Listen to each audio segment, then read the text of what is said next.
Here is one of the strangest rules in all of investing. And once somebody explains it to you, the whole market suddenly starts making a lot more sense.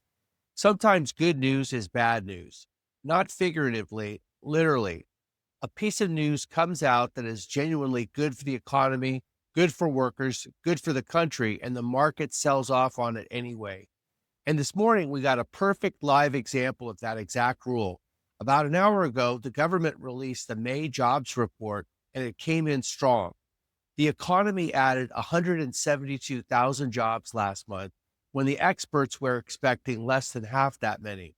Unemployment held steady. That is 3 straight months now of solid hiring, the best stretch in about 2 years. By every normal measure, that's a healthy American economy. So here's the puzzle I want you to unlock today. If the economy is that healthy, why did Bitcoin just stumble through one of its worst weeks of the entire year, sliding yesterday to its lowest level since February? Strong economy, crashing crypto. Those two things feel like they should not belong in the same sentence. By the end of this show, you're going to understand exactly why they do, and you're going to watch the same hidden force show up in the one stock my system flagged as the signal of the day. Hello, I'm Ken Carpenter, and this is Invest AI Savvy, where AI powers smart investing. Welcome to Friday, June 5th, 2026. So let's unpack the puzzle because it's the key to the entire morning. When the economy runs hot, when companies are hiring and people have paychecks and they're out spending, that tends to keep prices high. It keeps inflation sticky. And the one institution whose whole job is to fight inflation is the Federal Reserve. The Federal Reserve fights inflation by keeping interest rates higher, which makes borrowing more expensive and slows down economic activity. Now, stay with me here. A strong jobs report tells the Fed the economy does not need any help right now. So the Fed has every reason to leave rates right where they are, up high instead of cutting them. And here's the part that sort of hits your money directly. When interest rates stay high, the safe stuff like cash and bonds pay a nice return just for sitting there and doing nothing. So the riskier, more speculative corners of the market, the ones that only pay off if everything goes right, suddenly have to compete with a savings account that is handing out pretty good monthly income. And the riskiest, most speculative corner of them all is crypto. So when a strong jobs number lands and the odds of a rate cut shrink, money quickly rotates out of the speculative stuff and into the safe stuff. That's a big part of why Bitcoin got hammered this week, briefly dipping near $61,000 yesterday, down by roughly half from its record high last October. The economy got good news. Crypto heard bad news. Same headline, opposite reaction. And there's an extra wrinkle this time because this is the very first jobs report under the brand new chair of the Federal Reserve, Kevin Warsh, who took over just a couple of weeks ago. Nobody on Wall Street is quite sure how he reads a hot number, so the market is even jumpier than usual about this. And yes, before anyone asks, the oil situation over in the Strait of Hormuz is still sitting there in the background, same as it has been for weeks.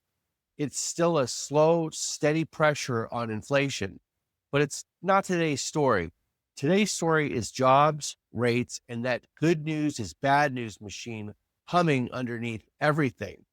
This morning, BuzzPulse locked onto one name. The ticker is RDW, Redwire, a smaller space company that builds the hardware that flies on satellites and spacecraft. And it's doing the same puzzling thing we just talked about. The attention on this stock surged overnight, but the price fell sharply yesterday. A crowd rushing in the front door while the price slips out the back. The system calls that a divergence, and this is the strongest one it has flagged in the last 180 days. But here's the catch. A divergence can break either way, and it can break hard. The scores are not the point. The shape is the point. So let me show you the shape.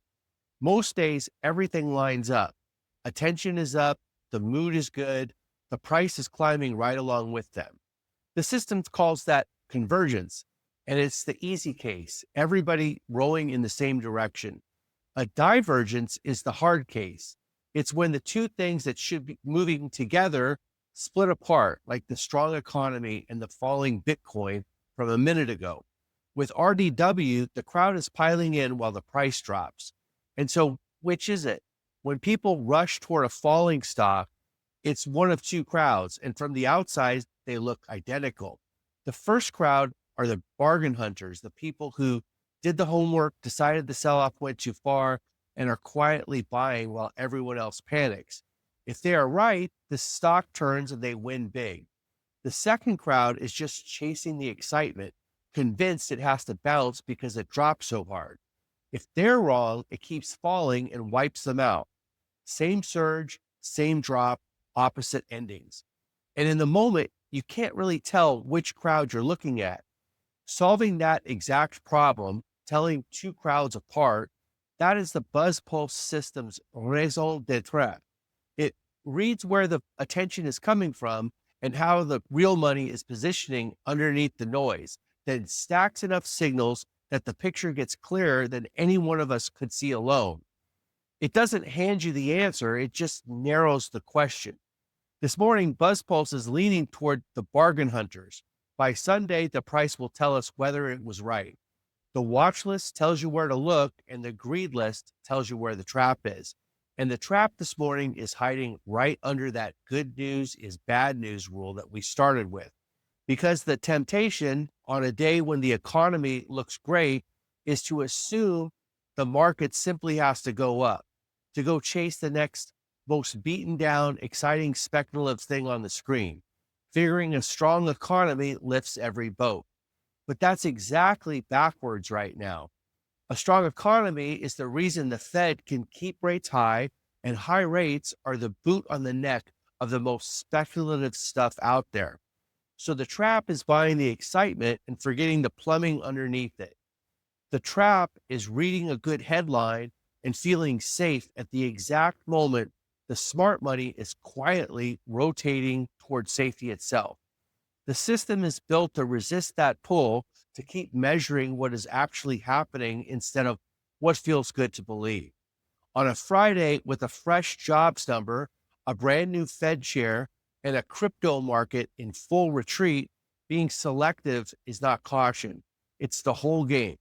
So, quick honest note before I go, I'd love to read you yesterday's signal and tell you whether the machine got it right, but the piece that tracks closed results isn't wired into the brief yet. It's coming in the next version. So here's your homework for the weekend. Remember the rule.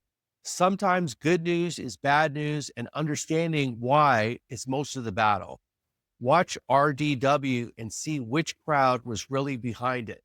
And watch what a strong economy does to the speculative end of the market while a brand new Fed chair figures out his very first move.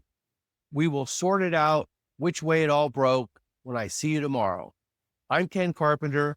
This is Invest AI Savvy, and that's the way it is.